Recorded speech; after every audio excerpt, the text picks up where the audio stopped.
நான் உங்களை காதலிக்கிறேன்னு சொல்ல நல்லா இருக்கும். ஏங்க கல்யாணம் ஆயிடுச்சுங்க. ஐ லவ் யூ அத்தான். உன்னை வா போன்னு சொல்லுவேன். ஆனா நீ சொல்லக்கூடாது. யூஸ் பண்ணக்கூடாது, கத்தி தான் யூஸ் பண்ணணும். அவங்க வீடு தான் கிராமம் மாதிரி இருக்குல்ல. ஒவ்வொருத்தருக்கும் ஒரு கனவு இருக்கும். நம்ம வாழ்க்கை எப்படி இருக்கணும். ஐயோ பாவம். ஒரு கிராமத்து பொண்ணை தான் கட்டணும் அப்படின்னு தேர்வு செய்து கட்டக்கூடியதும் இருக்கு. அதுக்கு அவங்களுக்கு சில காரணங்கள் இருக்கலாம். ஒருவேளை அவங்களுடைய கிராமத்து நினைவுகளை மீட்டெடுப்பதா இருக்கலாம். இப்படி நகர வாழ்க்கைக்கு வாங்கன்னு கணவரை அழைக்கக்கூடிய பெண்களும் அந்த குடுமையே வாயால எப்படினே சொல்லுவேன். ஒரு வாழ்க்கை இல்ல, நான் நினைச்ச வாழ்க்கையை வாழ அப்படின்னு சொல்லக்கூடிய ஆண்களுமாக இரண்டு தரப்பு இருக்கு. ஆனா இது புதுசா இருக்குனே, புதுசா இருக்கு. இவருடைய கிராமத்து மனைவி எங்கே என்று தேடுகிற கணவர்களும் அத வேற ஞாபகப்படுத்திட்டீங்க. நெஞ்சமெல்லாம் பொண்ணா இருக்கு தம்பி, மறக்க முடியல. சொல்லுங்க.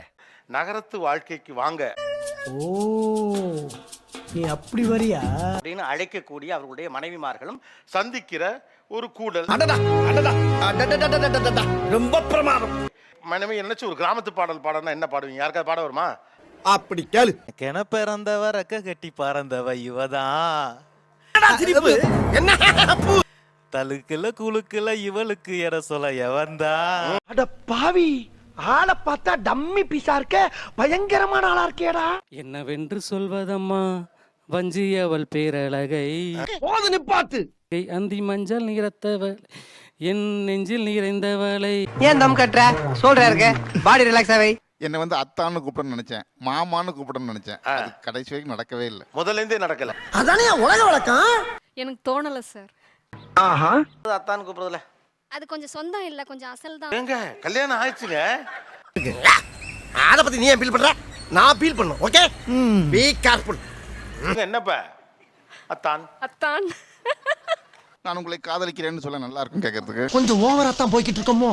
போவோம், என்ன பண்ணிடுவானுங்க. ஐ லவ் யூ அத்தான். ஐ லவ் யூ அத்தான். அரே ஐயோ கடவுளே கடவுளே. நீங்க சொல்றது எப்படி இருக்குன்னா, ஏய் நான் உன்னை வா போன்னு சொல்லுவேன். ஆனா நீ சொல்லக்கூடாது. கண்டு விட்டாளையா, சூச்சமத்தை கண்டு விட்டாளே. நான் மாடன்னு அவங்க மனைவியிட்ட காட்டிக்க ட்ரை பண்றீங்க. ஆனா உங்க மனைவி கிராமத்தாளாவே இருந்து அதை எதிர்கொள்ளணும்னு நினைக்கிறீங்க. கரெக்டா நான் சொல்றேன். நீ சொல்றது கரெக்ட் தான்டா, ஆனா எனக்கு மனசாட்சி இடம் கொடுக்கலையே. ஆனா இது நாள் வரைக்கும் அவ எந்திரிச்சதே இல்லை. நான் வந்து காலைல ஒவ்வொரு நாள் நானே சமைச்சிட்டு தான் எழுப்புற மாதிரி எல்லாம் ஆயிரும். சரி, அட கன்றாவியே, எப்படி இந்த மனுஷன் எப்படி ஆயிட்டாரு பாத்தியா. சாரி கட்டுவா அப்படின்னு ரொம்ப ஆசைப்பட்டேன்னா அவ இது நாள் வரைக்கும் சாரி கட்டுற அன்னைக்கு எனக்கு சண்டை வந்துடும். இந்த பையன் உங்களுக்கு தெரியுமா தெரியாதுன்னு தெரியல, மோஸ்ட் எலிஜிபிள் பேச்சுலர் நீ அவர் அனௌன்ஸ் பண்ணி. இதுக்கெல்லாம் யார் காரணம் தெரியுமா? நட்சத்திரம் முழுக்க இவரதான், நீங்க இதை செய்யுங்க, நீங்க இதை பண்ணுங்க, சம்பு சுத்துங்க அப்படின்னாங்க. அப்படி கேளுங்க, அறிவு வரட்டும். நாங்களும் இருப்போம்னு எதிர்பார்த்தோம். இப்போ இல்லை, தனி கொடுத்தனம் இருக்கோம். அப்ப நான் மட்டும் நான் இழுச்சவாடா. எத்தனை வருஷமா அப்படி வெளியில போகணும் நீங்க ட்ரை பண்ணிட்டு இருந்தீங்க? அப்படி கேளுங்க, இப்ப கேட்டீங்களே நியாயமான. அது வந்து மேரேஜ் ஆனதுமே நாங்க நினைச்சிருக்கேன் சார். அப்பையில இருந்து இந்த ஐடியால தான் நம்மளே ஏமாத்திட்டாங்கம்மா. இங்க நம்ம குரல் எடுபடுது. Yes sir. நகரத்துல பெண்ணினுடைய குரல் கொஞ்சம் அடர்த்தியா இருக்கு. பெண் தானே, பெண் சாஃப்டா இருப்பான்னு நினைக்காதீங்க. நான் கொஞ்சம் ரகடான ஆள். பார்த்தது வந்து ஊர் திருவிழால தாவணி போட்டு மல்லிகைப்பூ வச்சு பார்த்தேன் சார். ஐயோ, எப்படி வளர்த்திருக்காங்க. கண்டிப்பா ஃபாலோ பண்ணுவாங்கன்னு நினைச்சேன். 10 வருஷம் ஆச்சு சார் கல்யாணம் முடிச்சு. மல்லிகைப்பூ வச்சு நான் பார்த்ததில்ல. அட பாவி பையல, என்ன ஏமாத்திட்டேடா. அவங்க என்ன ஊர்லயே வச்சிருந்தாங்க அப்படின்னா மல்லிகைப்பூ, தாவணி, சாரி அந்த மாதிரி இருந்திருக்கலாம். கரெக்ட், நியாயமான பேச்சுப்பா. சின்ன சின்ன விஷயத்துல கூட அது மாறிடும். லைக் ஒரு வீட்டில் ஒரு அருவாமனை இருக்குன்னா அருவாமனை யூஸ் பண்ணக்கூடாது, கத்தி தான் யூஸ் பண்ணணும். அதே மாதிரி ஐயர்கிட்ட அர்ச்சனை சொல்ற மாதிரி எல்லாத்தையும் சொல்லிட்டாலே. அவங்க வீடு தான் கிராமம் மாதிரி இருக்குல்ல. அப்புறம் சிட்டில இருக்கப்போ சிட்டி வீடு மாதிரி தானே இருக்கணும். ஓஹோ, கதை இப்படி போகுதா. போனா கொஞ்சம் பேசுவோம் சார், ஏதாவது பிரச்சனைகள் வரலாம். அந்த பயம் உங்களுக்கு இருக்கட்டும், புரியுதா. பிரச்சனைகள் ஏதாவது வரதான் செய்யும். நீ பேசினா தானே அது அந்த இடத்துல அந்த ஒரு ஜோவியல்னஸ் வரும். அந்த மாதிரி எல்லாம் இருக்கிற சான்ஸ் இல்லையே. நான்வெஜ்லாம் நல்லா சமைப்பாங்கன்னு எதிர்பார்த்தேன். பட் அந்த மாதிரி இல்லை சார். இல்ல, கொஞ்சம் கொஞ்சமா பன்னீர் பட்டர் மசாலா, நண்டு கிரேவி அதெல்லாம் செஞ்சிட்டு இருக்கேன் சார். எனக்கு பிடிக்கும். Super girl. கிராமத்து பொண்ணுனாலே அதீதமான ஒரு எதிர்பார்ப்பு உங்களிடம் இருக்கிறதா? அதெல்லாம் ரகசியம், சொல்றதுக்கு இல்ல. சார் 3 வேளையும் பக்கத்துல நின்று பரிமாறணும் சார். அவர் சாப்பிட 1 hour ஆகும். பக்கத்துல நின்று சாப்பிடுங்க. அது எனக்கு அன்னீசியா இருந்துச்சு. சமைச்சு குளிச்சு முடிச்சுட்டு கடகடன் போட்டு நான் சாப்பிடுவேன். எனக்கு பசிக்கும்ல சார். அப்போ நான் வந்து வச்சிருக்கேன். இதை வந்து அவங்க வந்து அவாய்ட் பண்ணணும் அப்படின்னு அவங்க நினைக்கிறாங்க. ஓஹோ, கதை இப்படி போகுதா? அது எனக்கு தெரியறதுக்கு முன்னாடி மற்றவங்களுக்கு தெரிஞ்சிருது, அவங்க என்ன கேட்குறாங்க. Code word accepted. Thank you. அதான் ஒரு 2 months தான் நான் வந்து லைவ் போடுறேன். இப்பதான் புரியுதா? லேட் பிக்கப்டா நீ. எனக்கு வாட்ச் ஹவர்ஸ் வந்து எனக்கு அச்சீவ் ஆகல. இப்படி சோறு திங்கிறக்கு எவ்வளவு மானம் கட்டு போய் தெரிய வேண்டியிருக்கு தெரியுமா?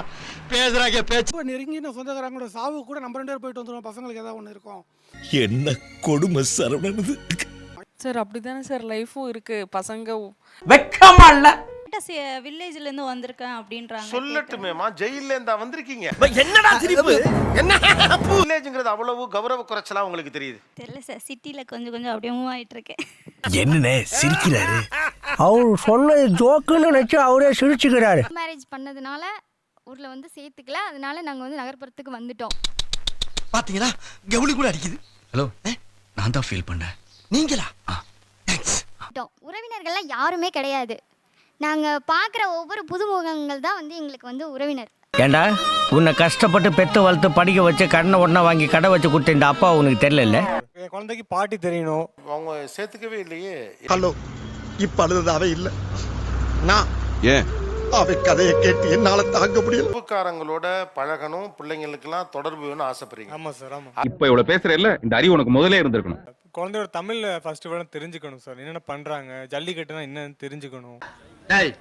என்னடா புத்தலாட்டாது? ஒரு அண்ணனா உங்களுக்கு ஒரே ஒரு அட்வைஸ் பண்றோமா, சொல்ற எதையுமே கேட்காதீங்கம்மா. காலம் வராதப்பா. சரி சரி, இருக்கட்டும் இருக்கட்டும். எல்லாம் கூட்டு போனா இவ்வளவு மாதிரி வீடு வாங்கணும்னு ஆசைப்படுறியோ, இவங்களும் அப்படி ட்ரெஸ் பண்றாங்க அது மாதிரி பண்ணணும்னு ஆசைப்படுறியோன்னு கொஞ்சம் பயப்படுறாரு. என்ன பயந்துட்டியா? பயமா? பயந்துட்டா?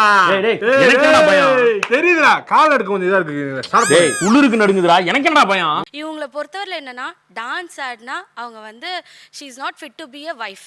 அவனை மாட்டாடா என் பம்பர கட்ட மண்டையா. சொந்தக்காரங்க ஃபங்க்ஷன் மட்டும் தான் இது பண்ணுவாங்க.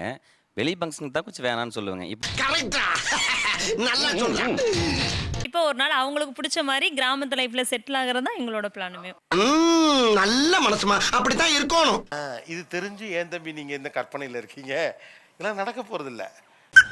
நான் நல்லா பண்றனோ இல்லையோ, ஆனா நீ நல்லா பண்ற. கிராமத்துல இந்த மாதிரி ஒரு செயின் 2 போட்டு இப்படி எல்லாம் போட்டு நின்னா அவன் பேர் மைனர். ஏய் ஏய், என்ன சொல்ல சொன்னா என்ன சொல்லிட்டு இருக்க? ஊர்ல வட்டிக்கு தண்டால் விட்டுக்கிட்டு இருப்பாங்கல்ல, அவங்க கொஞ்சம் அந்த லுக்ல இருப்பாங்க. அவங்க அப்பா அதான் சார் பண்றாரு. ஒத்த ரோசா, பிள்ளைய ரொம்ப அற்புதமா வளர்த்திருக்கமா நீ. ரொம்ப அழகா வளர்த்திருக்க. நன்றி. ஒரு 50 பேர் இருப்பாங்க சார். 50 பேர்ல ஒரு தனியா தெரிவாரு. வந்து இப்போ வரைக்கும் அவங்க அப்பா பார்த்தா பயப்படுவாரு. அது வந்து உங்கள மாதிரி மனுஷன்லாம் இருக்கனாலதான் கொஞ்சமாச்சு மழை பெய்யுது. அப்படியே மெய் மறந்து அந்த ஊரை பத்தி பேசுறது அப்படியே குழந்தையாவே மாறிடுவாரு. நல்ல மனசுமா, அப்படித்தான் இருக்கணும். when you own you will feel that's your land. மனதளவுல அதை நீங்க ஓன் பண்ணணும். இதுக்கு நான் என்ன சொல்ல வரேன்னா, நீங்கள் நகரத்தில் அந்நியராய் இருக்காதீர்கள். இப்போ உங்களுக்கு சந்தோஷம் தானடா? நீங்கள் கிராமத்திலிருந்து அந்நியமாகி விடாதீர்கள். ஆஹா, டேய் லைட்டா ஒரு பாயிண்ட் போட்டு வேட்டி கீழே வெடி வைக்க பாக்குற பத்தியா? இந்த சேனல் எதா இருந்தாலும் அது கொஞ்சம் ஆதரவு கொடுங்க. உங்க பொண்ணான கையை கொண்டு அந்த பெண்ணில தட்டிடுங்க.